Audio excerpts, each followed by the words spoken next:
बड़ी खबर आपको बता दूं, फुलवारी और फुलवारी से श्याम रजक बढ़त बनाते हुए नजर आ रहे हैं। श्याम रजक लगातार 2 बार इस सीट से जीतते हैं, जेडीयू के उम्मीदवार हैं। हालांकि पिछली बार वो चुनाव नहीं लड़े थे और ये सीट लेफ्ट ने जीत ली थी, लेकिन इस बार फिर श्याम रजक फुलवारी लेफ्ट से छीनते हुए जेडीयू के लिए नजर आ रहे हैं। इस वक्त की बड़ी खबर मैं आपको बता दूं, एनडीए का जो आंकड़ा है 135 पर पहुंच गया है। एनडीए का रथ अब मजबूती से आगे की तरफ बढ़ता हुआ, तो क्या माना जाए जिस तरीके से पड़े बंपर वोट, क्या उसी तरीके से बंपर जीत की तरफ एनडीए अब आगे बढ़ रहा है? शुरुआती रुझान तो संजय जी यही कह रहे हैं। निश्चित रूप से घंटे भर की काउंटिंग हो गई है और अगर आप देखें जो शुरुआती रुझान है 135 165 और बार बार हम इस बात का जिक्र कर रहे हैं कि शुरुआती रुझान है, लेकिन और शुरुआती रुझान बदलते भी हैं, बिहार में भी बदले हैं, लेकिन मुझे लगता है मोर और लेस ट्रेंड एक जैसा है।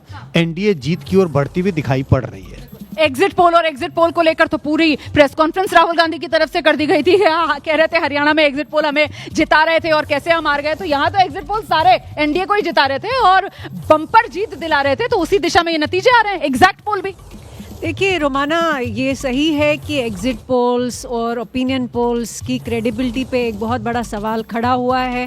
कई बार ऐसा हुआ है कि एग्जिट पोल्स के नतीजे बिल्कुल विपरीत रहे हैं जो एक्चुअल रिजल्ट्स रहे, लेकिन बिहार का ओवरऑल अगर आप पॉलिटिकल लैंडस्केप देखें उसमें नीतीश कुमार बहुत स्ट्रॉन्ग लीडर के रूप में देखे गए हैं और वो जो पॉपुलैरिटी उनकी है वो ग्राउंड पे है, विजिबल है, उसमें कुछ छुपा नहीं है। इसलिए ये ट्रेंड जो है 130 135 एनडीए के लिए ये लगता है रियलिस्टिक फिगर होना चाहिए, चूंकि नीतीश कुमार एक बहुत बड़े पॉपुलर लीडर है बिहार में। बिल्कुल, नीतीश के नाम पर ही क्या बिहार में वोट पड़ा है, इसको लेकर भी आगे विश्लेषण करेंगे, लेकिन फिलहाल एनडीए मजबूती के साथ 135 सीट पर सबसे आगे बढ़त बनाए हुए जादुई आंकड़ा पार करके 2020 वाले नंबर को और बेहतर करते हुए एनडीए इस वक्त 135 पर, महागठबंधन पिछड़ते हुए 65 पर। लेकिन इस सब के बीच आरजेडी एक बार फिर बिहार की राजनीति में शुरुआती रुझानों में सबसे बड़े दल के तौर पर अपनी मौजूदगी दर्ज करा रही है और सबसे बड़े दल के तौर पर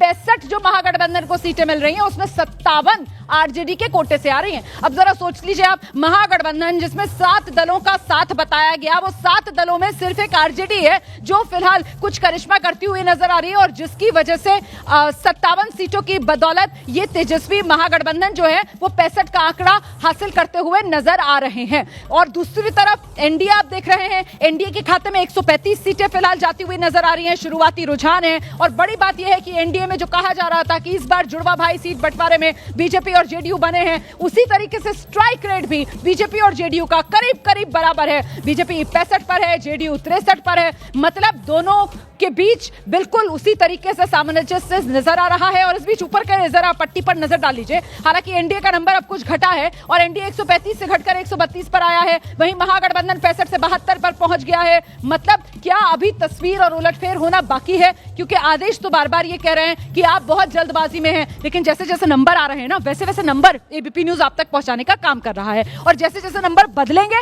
वैसे वैसे नंबर भी हम आप तक पहुंचाएंगे। फिलहाल नंबर ये कह रहा है कि एनडीए 132 पर है और महागठबंधन अभी कुछ देर पहले तक 65 पर अटका हुआ था और आगे 72 पर पहुंच गया। आदेश 9:14 हुई है, 14 मिनट से ईवीएम खुली है, उसका ही रुझान है। उसके पहले जो रुझान था वो पोस्ट बैलेट का था। नहीं, संजय जी बता रहे थे कि अब साइमल्टेनियसली दोनों की गिनती शुरू होती है। मैंने पटना बात की थी, वहाँ से मुझे बताया गया कि 9 बजे ही ईवीएम की काउंटिंग स्टार्ट होगी, साइमल्टेनियसली शायद ना हो पाई हो। आकाशवाणी सुन लेते हैं। मोकामा से अनंत सिंह 2700 वोटों से आगे चल रहे हैं। मोकामा अनंत सिंह लगातार बढ़त बनाए हुए हैं भाई, 2005 से वो लगातार मोकामा की सीट जीत रहे हैं, उन्हीं की ये सीट है। एक तरीके से निर्दलीय जीते हैं, जेडीयू से जीते हैं, आरजेडी से जीते हैं, अपनी पत्नी नीलम देवी को भी उपचुनाव में जिताया है और 2700 सीटों से मोकामा पर अनंत सिंह बढ़त बनाए हुए हैं। हालांकि फिलहाल सलाखों के पीछे हैं, जेल में है हत्या के आरोप में। जी नहीं, उन्होंने ये कहा कि हमारी पत्नी ने अच्छा काम नहीं किया है इसलिए उनको टिकट नहीं देंगे। घर में तय कर लेते हैं टिकट किसको मिलेगी, और खुद जैसा आपने देखा कि आरोप लगा मर्डर का और जेल चले गए और सीधा जेल, पुलिस कस्टडी में नहीं गए वो। और पुलिस वाले पहले पंखा लेके आगे चल रहे थे, अनंत सिंह पीछे भी चल रहे थे, तो वो तो जीतेंगे, सबको पता। बाहुबली रोहित से पूछेंगे ना ये सुशासन, इस पर तो रोहित जवाब देंगे, लेकिन आप मुझे इस नंबर पर बताइए। एनडीए 132 है और महागठबंधन 72। ठीक है, अभी मैंने कहा ना शुरुआती रुझान है, अभी 9:15 हुई हैं, 15 मिनट का ही टोटल रुझान है ईवीएम का। मुझे ऐसा लगता है कि अभी आप कम से कम 1-1.5 घंटा इंतजार कीजिए। अक्षत, आप भी इंतजार करेंगे अभी? मैं तो वेट करूंगा।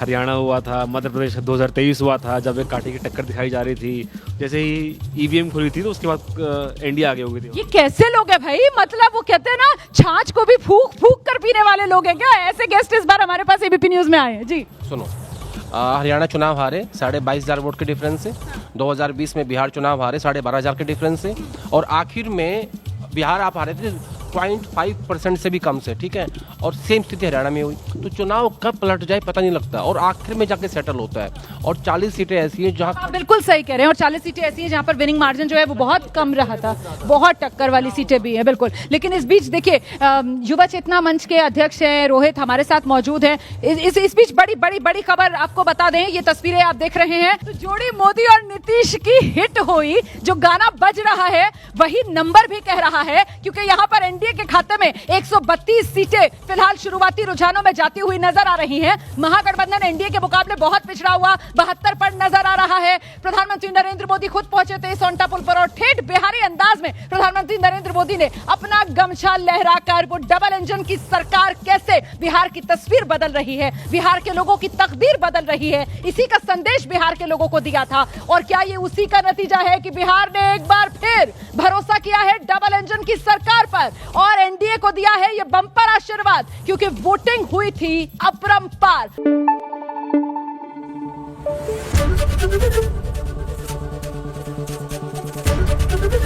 एबीपी न्यूज आपको रखे आगे।